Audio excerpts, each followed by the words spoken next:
अस्सलाम वालेकुम student, how are you? English class 3 book है वो है सिंटेक्स बुक बोर्ड जम शुरू यूनिट 2.1 ऑरल कम्युनिकेशंस। जैसे कि आपको पता है कि हमने यूनिट नंबर 1 कंप्लीट कर लिया है। अभी जो है हम यूनिट नंबर 2 को पढ़ेंगे, aural practice.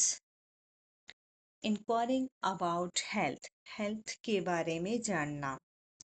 Sana and hello Razia, Sana hello Razia, why were you absent yesterday, तुम कल गैर हाजिर क्यों थी?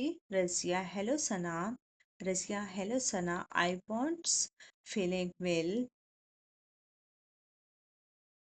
सना मेरी तबीयत ठीक नहीं थी। Sana what happened to you, Sana तुम्हें क्या हुआ है? Razia I had a fever, Razia मुझे बुखार है। Sana did you take any medicine, क्या तुमने दवाइयाँ ली? Razia yes I did, Razia हाँ मैंने ली। Sana how are you feeling now, Sana अभी तुम कैसा महसूस कर रही हो? Razia I am fine, Razia मैं ठीक हूँ, थैंक यू शुक्रिया।